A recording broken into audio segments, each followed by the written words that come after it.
Should I change shirts? I got a different shirt. If you want to, I might unzip this at some point. I don't know. Well, if you're gonna wear the same outfit, I guess I should wear the same. I'll just do a little switcheroo. Oh, look at you. Look at me, I'm cool. I'm like a cool hip guy. Yeah, that says cool. That is. That ain't like. Oh. Hire me. I need help. He does. He does. It's getting a little dicey. Getting a little dicey out there.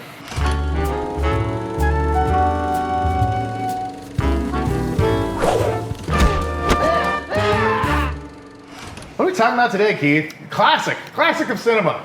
I feel like People come to the Bluff Council to hear the hits. Yeah. They want to see the movies they love. Yeah. Talked about by the guys that they love. Yes. That they trust. That they trust. And adore. And emulate. Yes. And want to be like. And that's what emulate means. You know what?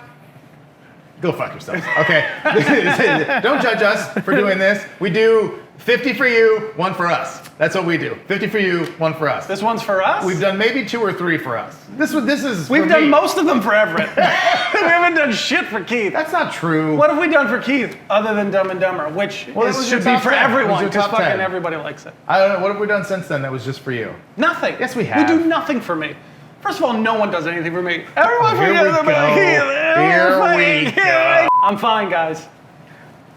We're doing this one because every once in a while, I think we should talk about a documentary film because as filmmakers ourselves, we make films. Yeah, and they're documentaries because they're cheaper.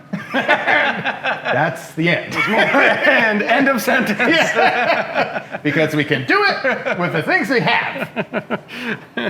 Yeah. Guys, first of all, we're doing a documentary together. We are making a documentary right now. So it has famous people in it. It has famous people that you might have heard of. Yeah. We can't tell you about it just yet. Just yet. Because they might back out if they know that we're talking about it. Already talking too much about it. They don't want to be connected to us until they see some results. Yeah. But it's happening. Please send us money. Join us on Patreon. It's happening, guys. As soon as you fund it. Yeah. Looking at you. It's on you. You want to see that doc? Yeah. Do you want us to be happy? No. The answer is no. The answer is no. So yes, we're talking about a documentary that was recommended to me late one night, just recently, by our friend Richie Rauscher. I fucking knew it. Richie Rauscher texted me at like 10:30 p.m. and was like, hey, you got to see this Amazing Johnathan documentary. I want to call him on the phone because I want to hear what he has to say too. Because I have a plethora of thoughts. Yes. So we're doing the Amazing Johnathan Documentary. That's what it's called. The Amazing Johnathan Documentary. That's the title. I'm making a documentary on you. The other documentary team was there. So is it a race to get yours out first now? Why don't you see how weird that is? I do. We both gonna kill each other. Do you know what it should be called? What? It should be the documentary about the Amazing Johnathan Documentary. It's called perfect. My favorite thing was watching this movie and then getting on IMDb and reading the reviews of fucking people that were just like, this doesn't even have Amazing Johnathan in it. Yeah, he's not in it. Put him in the title. The title's misleading. And it's like, no, it's not. The title is not The Amazing Johnathan. The title is The Amazing Johnathan Documentary. And that's what it's about. It is a documentary about making the documentary. Well, so that's why my title is correct. The Amazing Johnathan Documentary makes people think, and these people are correct. Yeah, 'cause they want that it's a people to watch documentary it. about. But that's so. I guess we're getting into it. Spoiler Alert! I don't like it. You didn't like it? I didn't like it. The 2 things. Did I like it? Not really. Do I think it's good? Yes. Wow, okay. But I didn't like it. And the first reason I didn't like it is because of this very thing. And call me a commoner, and you're too intelligent. I'm going to. You and Richie are too intelligent for the rest of us. But it's a Trojan horse. It's a bait and switch. He's in it. It's Everett, you know he's not in it. This documentary He's not in it. Outside of the cold open, that fucking documentary The first 15 minutes is this fucking has story. because it has nothing to do with the Amazing Johnathan. Don't roll your fucking eyes. At least pretend I am. I'm to listening. value my opinion. I'm listening. At least pretend. Thank you. Thank you for your smiles. All right, no, it's fine. It's easier to play defense. Okay. Go ahead, tell me what you liked, and I'll poke holes in it. I'll tell you this. Because I want to. I really, fuck you. Here's what I like about it. Defense. I'm just kidding. Go ahead. I really liked it. I didn't love it. I didn't think it was like phenomenal, but I really liked it. And I thought it was good. I would say I thought it was good. Okay. And I really liked it. But I could also tell while watching it, even before I got into the reviews of the fucking ignoramuses. Yep. Us guys. Like, I could tell while watching it, like, oh, this is not for everybody. This is a film for filmmakers. Like, I really do think that. Like, I think that anyone that can relate to his plight will like it. And maybe they won't love it, but like, you're gonna like it naturally because you're like, oh, I see myself, I see my own experiences in this. And then I also just respected what he was trying to do and understood why he was trying to do it. This is the director, Ben Berman, I think is his name. Yeah. Like, the guy kind of interjects himself, not kind of, he very much interjects himself into the story. The documentary is about Ben.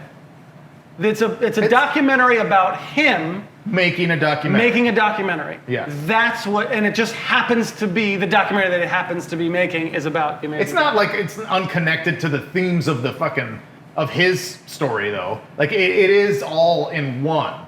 Like it's not just like, oh, the documentary he's making could have been about anything. Could have been about fish or migration patterns of eagles. Like, no. It's about death and mortality and coming to grips with those things. I disagree with, only because they had one scene, and tragic. I may sound too harsh about a very serious topic. I want to be respectful about it, but objectively, from a film standpoint, he has one scene, albeit heartbreaking. I got this letter. I think literally the day of my mom's funeral, I believe, about the death of his mother. It's a short scene midway through the film, and you do get the connection. It's edited well, structured well within this film. It makes sense, but then that's it. The only reason that there is a tie between death and mortality between the filmmaker and the Amazing Johnathan is his mother. That's it. No, it's the way that his mother's death impacted his psyche and person enough that is what makes him think that he's approaching this Amazing Johnathan situation with a certain like death lust, because like that's what he's comfortable with, is that kind of emotion. So then he's framing his views of what's happening with this subject with that instead of just as an unbiased reporter. But you're taking that. Where is that in the documentary? Where is that in the documentary? He talks about that, I feel like, throughout the end. That's how he's framing it at the, well, yeah, that's how stories end. Is you No. You cannot. He mentions his mother's death, midway through the film. There's a short scene about it. Then it is irrelevant to the story. It's not irrelevant. And 1,000%. He has the moment where he's like reading the letter he wrote on the phone, and then he shows like talking to the dad, the old video, and then he talks to his dad about it later when he's showing his dad the doc. Like it becomes, what do you mean? That you can't say that it becomes like too much about him, but then it's also not about him and his mom at all, because all of his stuff is about him and his mom. Like all of it about him is about him and his mom. No, that's crazy. No, I disagree. It's that one scene for 3 minutes, and then there's nothing. Then the rest of the film is about the other documentaries. The rest of the film is about, is Johnathan faking his own death? It's about other things. It's about interviewing these other, just getting their candid reactions. It's about him going to his sets and dealing with the other camera crews. It's about his plight trying to make another film.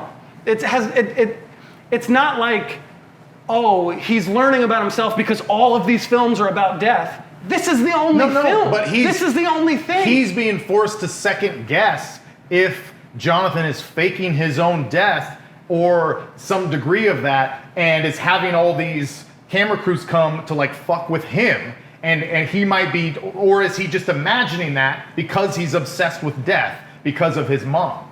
Like that's the whole. That is such a reach, in It's my not. opinion. He's literally It saying is that in the such a narration. reach. He's like- It's such a reach, in my opinion, to say he's questioning his death because of his mother. Yes. Where is that? Like He that is talks about it in the absurd. narration. Sometimes I like making videos about death, I guess. Maybe I like it, I don't know. It explains why you love to make films about death. Well, what I was about to say is, yes, I'm concerned that I'm using him for his death to tell a death story. I'm not looking for a video essay. I'm looking for a film to unfold in front of me. I want to see, you can plant the seeds, but I want to see tangible results of how like these things are manifesting in his life. If this documentary is about him, which it is, I want to see him go through things that are relevant to that subject. And does not exist. There is no example where his mother's death pushes him to do something, advises him on his feelings about anything. And then you can just say anything in a narration, in a VO. So you're just telling me? So you're just telling me what's happening and what I should be feeling and how he's feeling. You know what I'm saying? Like, yeah. There's nothing. If he was making 3 other documentaries that were all centered around death and he's just learning about like, wow, why do I really do that? Why am I... Yeah, but that, he only starts questioning, and in the film, he only starts questioning about the Amazing Jonathan's death, not because of, at least in my opinion, not because of his mother's death, because of his shady friend at that pool party is like, oh, just in case, like, you need a guy on the inside. And that starts the sort of, hey, why is he still alive? Why is this? These things aren't starting adding up. He's a real prankster. It has nothing to do with his mother and his mother's death. I think it becomes that as it goes. So I'll try to meet you like 10% of the way there, where it's like, yes, it is not like a perfectly compiled. That's why I said I don't like love it. I don't think it's like flawless. It's not a perfectly compiled structure of this guy's arc. But to me, it's sort of more like real time as it goes. These doubts are introduced to him, and he starts to wonder if he's being fucked with. And then he starts to second guess him even wondering if he's being fucked with, if that's because of his mom's death. So that it's like sort of this like, we're gradually unfolding more and more of this wider story. And I think that it all culminates really obviously with that interview, Sure. which I think it does in a much more powerful way than maybe even he intended. This is the part that I'm really confused about, is because I think he comes off terribly in that interview that he gives Ben. with Jonathan. I think Ben looks like a dick. Are you disappointed that I'm not dying in your time frame?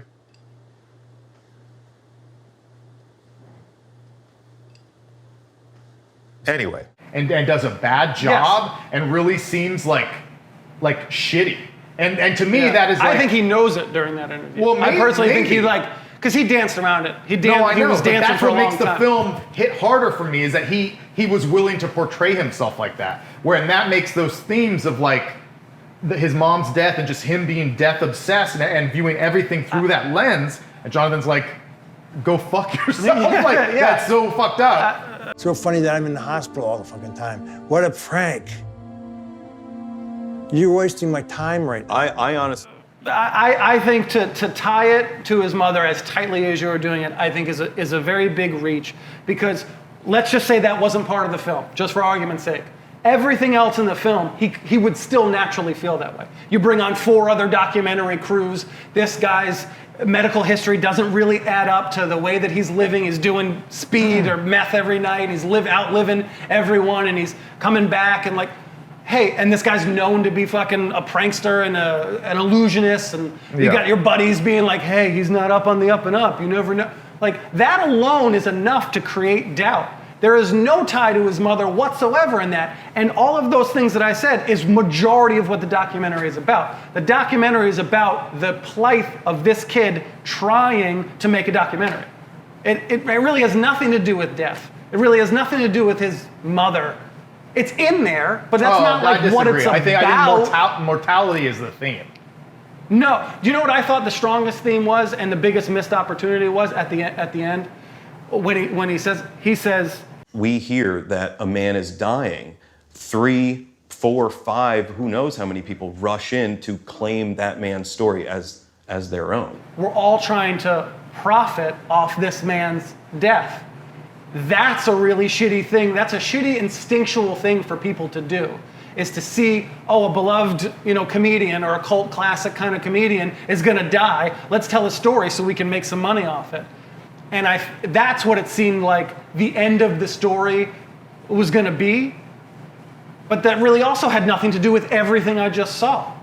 It was, and I thought that was the strongest, like, oh shit, that's the lesson we learned. We shouldn't just be profiting off these people's pain the way that all these 5 people just fucking jumped as soon as they could, and we're all racing to try and make our documentaries when this man fucking at life is at stake. Yeah. What are we really doing here? But that's not really fucking the point either. Like there is no real point.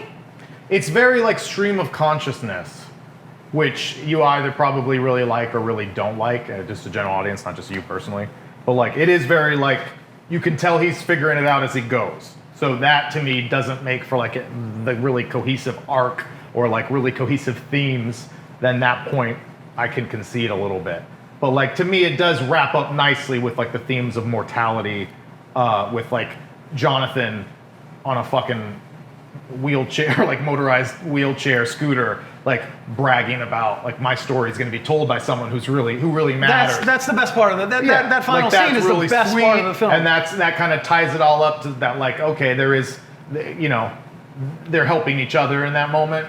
I think what you bring up, no, that's an interesting point about my good friend Alan Myers, fellow filmmaker, calls it, I want to say like disaster capitalism, which we talk about in the aftermath of the Paradise Fire with all the documentary crews up there, where it's like awkward that disasters or tragedies of any sort attract so many people who like might have the best intentions, literally, like they think they're doing the right thing, but are there to like capitalize and make money off of somebody else's horror or pain, sadness, tragedy, or, whatever. Then that's an awkward, interesting thing to look into, which this film doesn't really. Doesn't do it. But that was the Christian, like that's the final, that felt like the final scene. And the realization is, how do we end the documentary? Oh, we don't want him to die. The win here is it gets produced by these Hollywood people. So we all have our happy ending. There's, it's a real documentary. We can take it seriously. It's going to be on Hulu, and we're going to get Amazing Johnathan's story out there that we never learned about throughout the whole documentary. But like that's recontextualizing what the win here is. The win is not for him to die, as most documentaries would have been about that. But if we know that that's the end, then all this shit up front's got to like paint this picture for me and set this table, which it does not. The end of this film is not paid off in any way because of all the film is just only just telling you how difficult it was to make the film, which is interesting on some level, sure, but it doesn't, like it tells no story other than Ben's story trying to make this film, and that's not a powerful film to me. Does that make sense? A little bit. I mean, I disagree that it doesn't end up being a powerful film, and I think part of it is like you and a lot of people go into this loving The Amazing Johnathan. So you probably have some level of like hope or expectation of what this might be, and then also you probably come into it with some past knowledge of his life and like the stuff that his ups and downs. Maybe, I don't know how much people know about that. But for someone like me who knows of The Amazing Johnathan and like knows that he's held in regard, but I know nothing about like his style and his life and any of that stuff. Like I got enough of that like through the story. I was like, oh, this guy was obviously super successful, millionaire, resident in Vegas, and then he went down a drug path, learned all about that. And to me, even the bulk of the stuff that's about Ben, about him trying to make the documentary, is still connected enough with The Amazing Johnathan, because the whole time I'm wondering how much of this is intentional. How much of this is going to be revealed that The Amazing Johnathan is pulling all these strings, and so that he is like the master fucking magician. So to me, there was enough of his aura or presence over the story that it tied it together enough for me. Sure. I don't think they did a good job of making him. There just wasn't enough of him in the documentary for him to be a real character. I feel like for you to be like, when that turn comes and the guy's like, don't trust him, you never know, like that whole thing, it's not like, oh, well, we haven't seen seeds of him manipulating anything. It's just been this like sob story, for lack of a better way of saying it. And like, I have sympathy, I have empathy for this person. Oh, I want to see him do good and have his comeback tour. He's not some like there wasn't this sense of mischievous I got that to sense. him. When he first reveals as a second, like he's got a little smirk. Like you could tell he's just like he's enjoying Ben squirming. So like, that's the and then when he reveals the third one, he does that same kind of thing where he's just got this little flicker. It's like, oh, you know, Nikki. Chad. But, yeah, It's like, oh, this fucking guy is loving this. Sure. So that's just enough to make me think like all of this is bullshit. But I'll meet you this much. This much I'll meet you on that. That's fair. One penis leg. One my penis. One erect penis. It's huge. What giant penis leg. It's very thick. So I'm interested in learning about, is another thing that I thought the documentary should have been more about. Forget about telling Jonathan's story of his comeback, because that's what it's framed as. Like, this man's sick and he's coming back. Mm-hmm. Here's the story. What is it about him that he needs this attention? That he feels he needs 3 documentaries?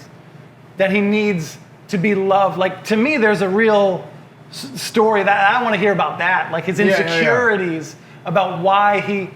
And the end of the film, if you develop that side of it throughout the whole, like, little seeds here and there about, like, truly his insecurities and why he feels...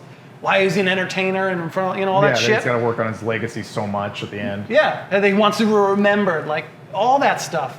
If you lay that groundwork, when he goes to tell his mom, he was so happy, and his mom was so proud. I'm gonna break down and cry for that whole end. Yeah. Because I thought it was sweet just on its own, because you can just kind of relate to that, like you want to share good news and feel like your family and friends like, hey, I made it, guys. I did it. This is a really big moment for me. And you're going to tell everybody at your mom's 90th birthday party. Yeah. Like, that's fucking... Want some Oscars? 2 Oscars. Yeah. That's beautiful. Yeah. But develop, work the whole film to pay that off. No, I could see that. I agree with that more than anything you've said, I think. Because, no, it could have focused more on Jonathan's insecurities instead of veering so much into Ben's stuff.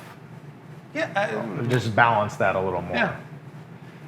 I just didn't care that much about, and we're going to go through our own struggles in our own documentary. I could relate more to this than probably most people who are watching this, and I just didn't care that much. I just didn't care that much that he's struggling to get a documentary done. Oh, that's weird. See, that's weird. I just didn't. I would think you'd like. Because of course we're all struggling. To me, that's like not.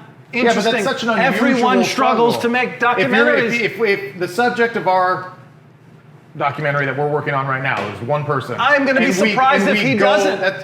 And we get down there and we're shooting with him, and he goes, "Oh, the other crew's coming."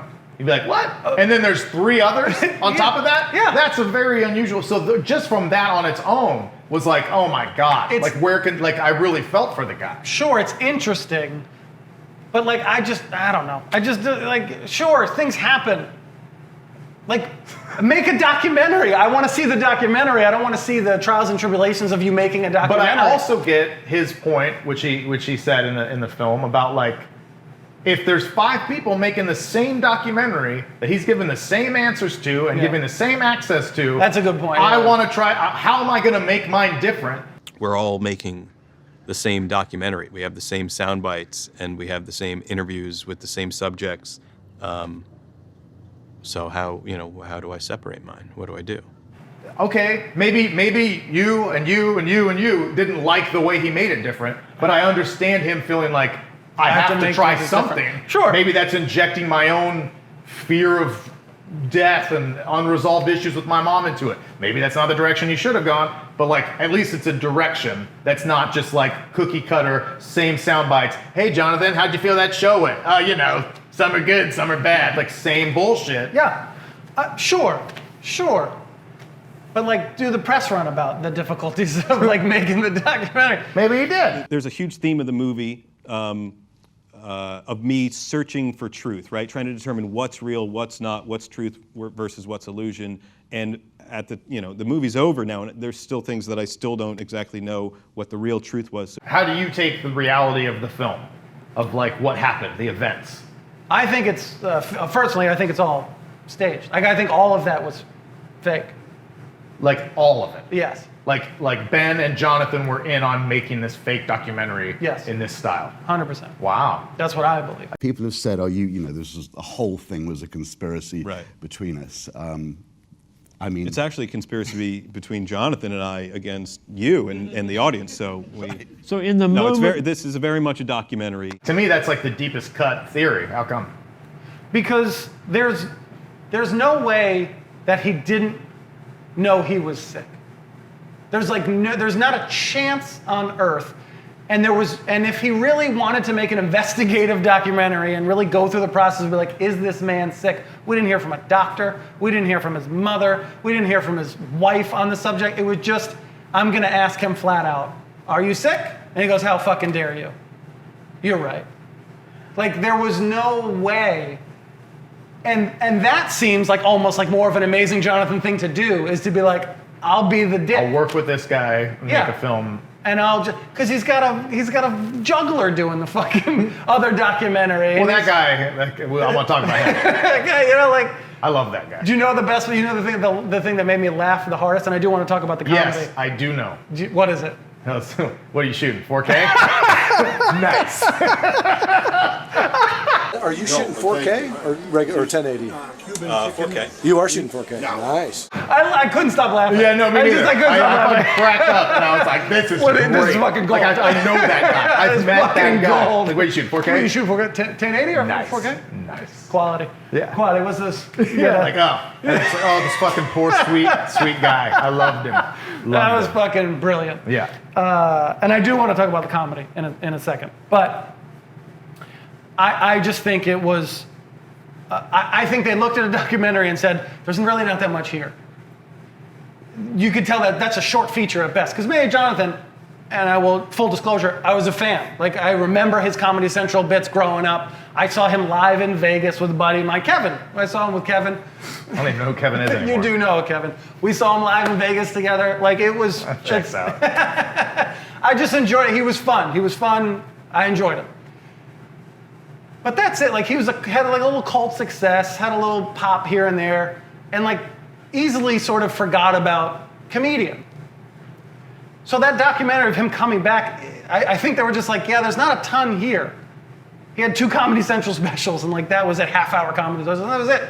So then they said, well, how do we spice this up? I think they came up with this together to figure out how to make this a moment, personally. That's my.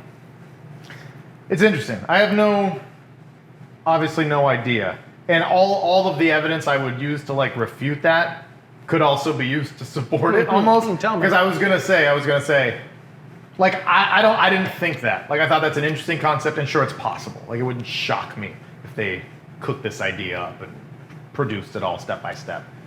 But my thought was less that it was intentional, because to me those are like the main thoughts, is that the whole thing's fake, or Jonathan is just this master troll who created all this other fake shit to fuck with this guy, or it's all taken at face value. And what I kind of think, which is that it's not intent, it's just like naivete and ignorance and arrogance and like kind of stupidity, which I think is parallels a lot in the world, where it's just like we have a tendency to like look at situations and you start to be like, why would this happen? Why would that person say that? Why would they do that? Wait a minute. And you like get so far into your own brain and you start to think like it's a little conspiratorial, but just like, oh my God, this is intentional.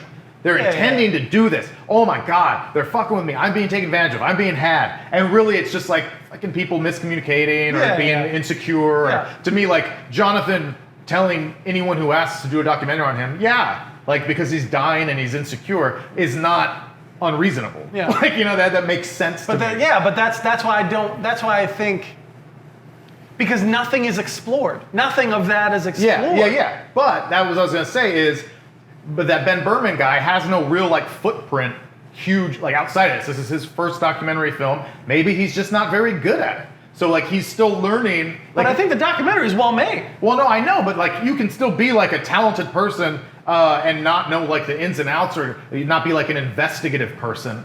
And so, but then at the same time, I feel like, oh, well, then that lends credence to like your theory, because then it's like maybe they made it and then he stayed out of the public eye, and it's like almost Nathan Fieldery, where he doesn't want to be seen outside of this persona. He doesn't want to answer questions about that or break that illusion.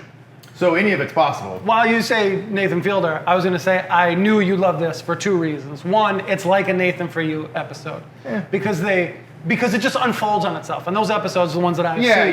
Just sort of just like start here, and then they become something else. You're like, oh my God, this cat, and you love that. And then two, it becomes about the director. Yeah. And about a guy making a documentary. Every movie I make should end up being about me. Yeah, this is interesting. Exactly. That's why I feel like I was like, oh, Ev's gonna love this. This is exactly the film Ev would want to make. This is exactly it. There's a little bit about death, most of it about him. Some drug experimentation. Monique was like, you wouldn't do that, would you? I was like, I mean, if I thought it'd make the movie better, like, absolutely. I'll say I liked it because I thought it was different. I thought it was like surprising, and I liked that even though the director made it about himself in a big portion of it, he then, whether again intentional or not, had the wherewithal to not hide his blemishes. Because I think a lot of people in that position might have tried to edit that last interview in a way that didn't make you seem like such a fucking prick, like such an insensitive person. Yeah, but I like that. But I think that's, again, to take the other side of it, he's got to turn heel at that point to have the emotional climax of him doing the right thing and giving Jonathan his hopes and dreams of getting the documentary made. Sure. You know, like that's part of the story arc. So do you think, in your theory, do you think that big level producer, that Simon Chinn guy, you think he was in on it from the beginning? Probably. Because I really wondered about that in that moment, because I was watching it with Monique, and she said, before it happened, she's like, oh, he's going to ask him to produce the movie here. Yeah. It's like, no, he's fucking not. No one would have the balls to like sit there with this guy and like on camera put him on the spot. That interview was very Nathan For You. I felt like that when he like set him down for that interview or whatever. That felt very Nathan Fieldery. Yeah, no, it was. And so it was crazy to me. Like that really blew my mind.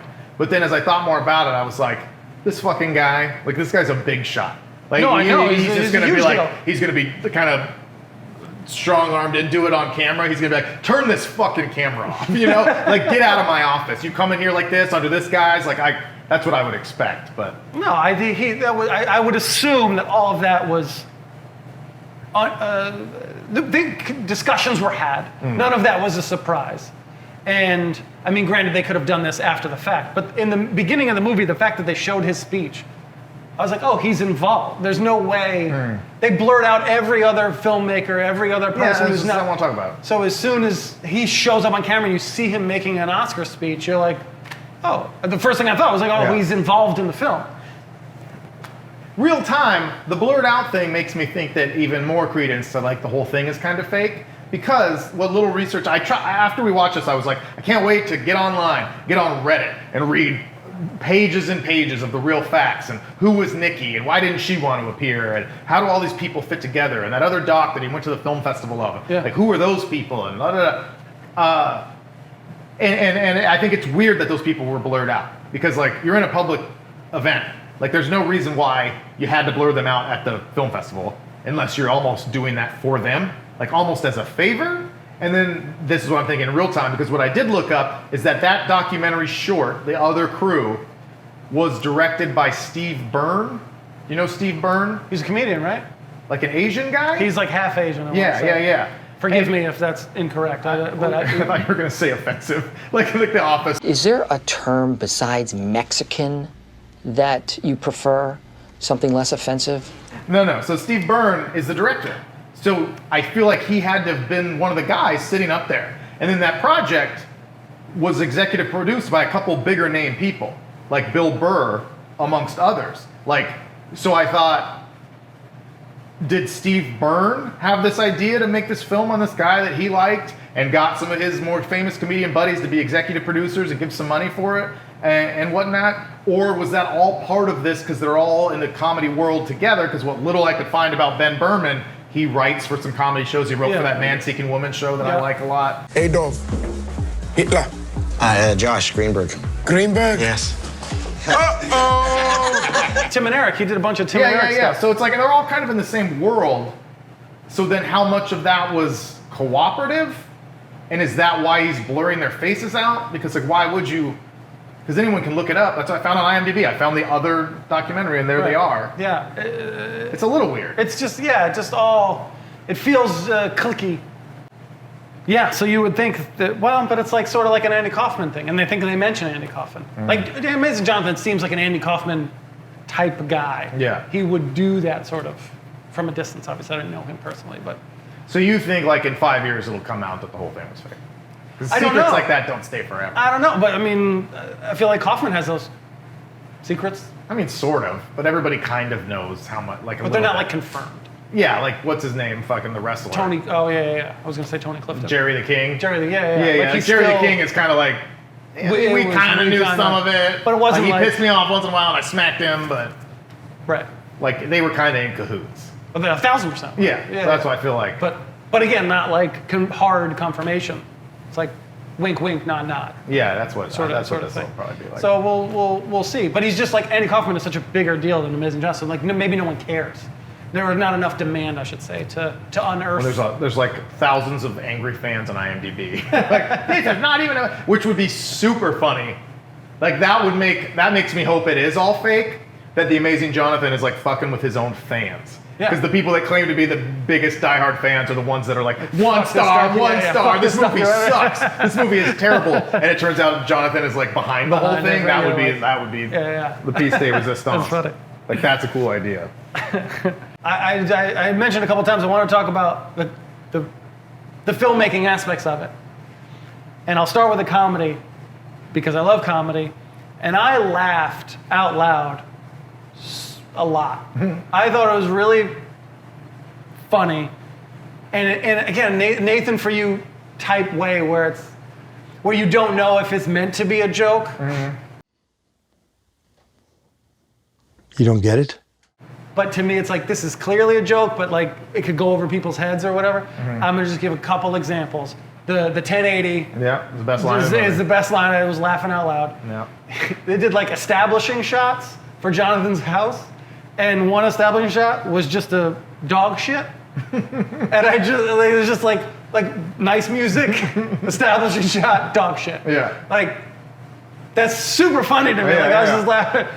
And the thing I laughed, arguably the most at, other than the 1080 4K joke, is right at the end when they haven't seen each other, they're about to have that conversation. Hey, Jonathan, do you think I could speak to you in the other room? Maybe? Yeah.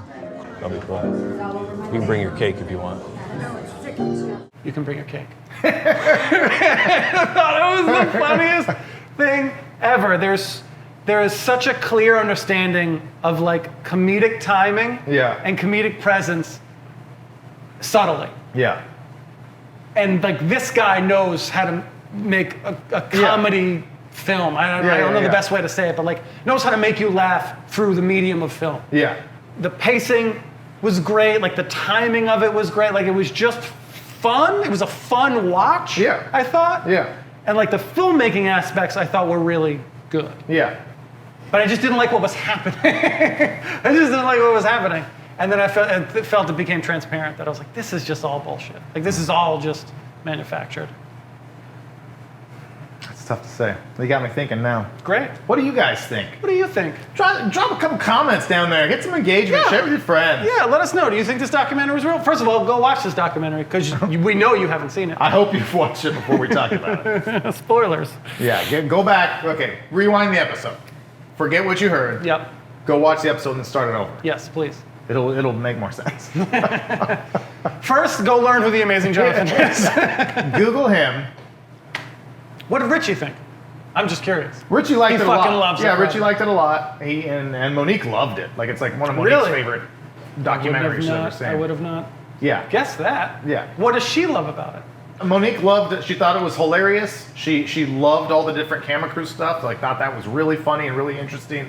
And I think she also really related to like that stress. And halfway through, she turned to me. She's like, I can't imagine how you feel about this. As like, you know, being boots on the ground making the Paradise documentary. While there was like 4 other crews up there all the time, which there were like parallels where you're like, oh my God, where you're like, you get to an event and you're like, I have my camera position and I'm sitting up here and you're there first. And so you're like, this is mine. And then they get to, where are we supposed to shoot? There's just like this awkwardness, like avoiding eye contact, and then vice versa. So then the next time they get there 4 hours earlier, you're like, okay, well, I guess I can, you know, it's a nightmare. This was much worse, you know, assuming that your theory is not true and it is real, at least to an extent, that like, because they're just focused on one person. So mine's focused on a town, so there's a lot of different places. No, I mean, I just thought it was a good time. I think it's just like unique. And so like, if nothing else, it's fun and it's different. And like, to me, I learned a little bit more about the Amazing Johnathan, and like, I liked some of that death stuff. So it's all like, it was interesting. It made me feel a little bit. I learned. I thought it's a different layout. I have a question. No, go ahead. I just think it's interesting that you thought this film was about death. I don't see it. It's not about death. It's about making a film. That's what that film is about. Death is involved. They mention death. One guy says it 100 times. Yeah, they're making a film about death, and then him feeling guilty that that's what he's making a film about. Like, it can be about more than one thing simultaneously. No, it's called storytelling. I'm unfamiliar, first of all. I don't know. I just don't think they like die. I don't know. Movies can be about one thing. One thing only. No other concepts.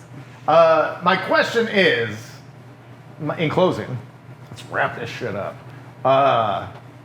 So a lot of the comments, these angry fucking moron Amazing Johnathan fan. How dare IMDb. you? I'm just trying to get more and more insulting. Here we go. These goons. Start saying horrible things. Yeah.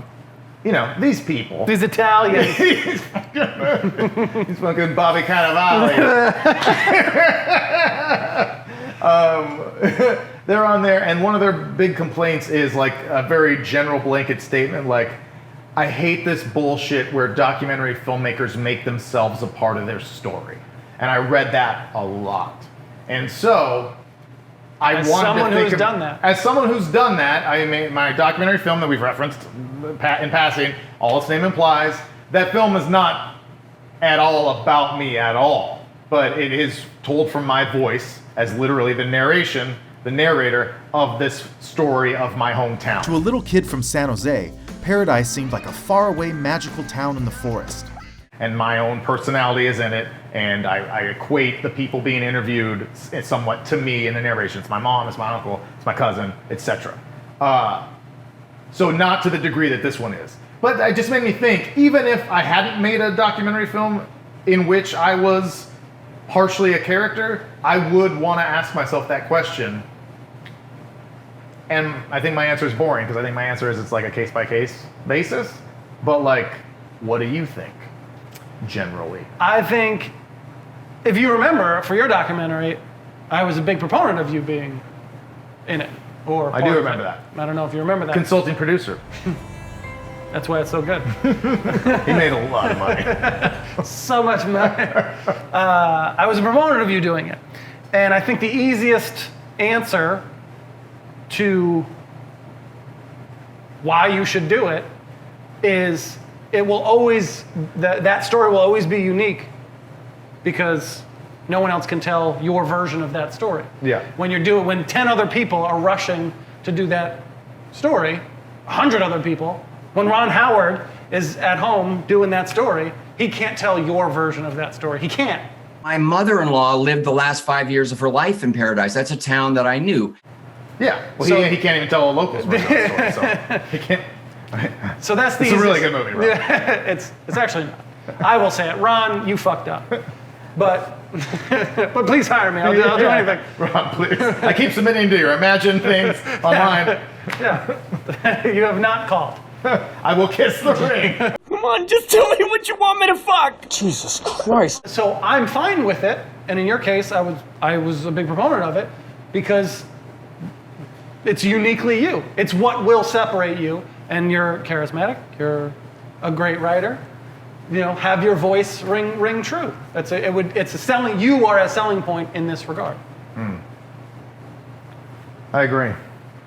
But if you were to make a different documentary, I would say no, don't do that.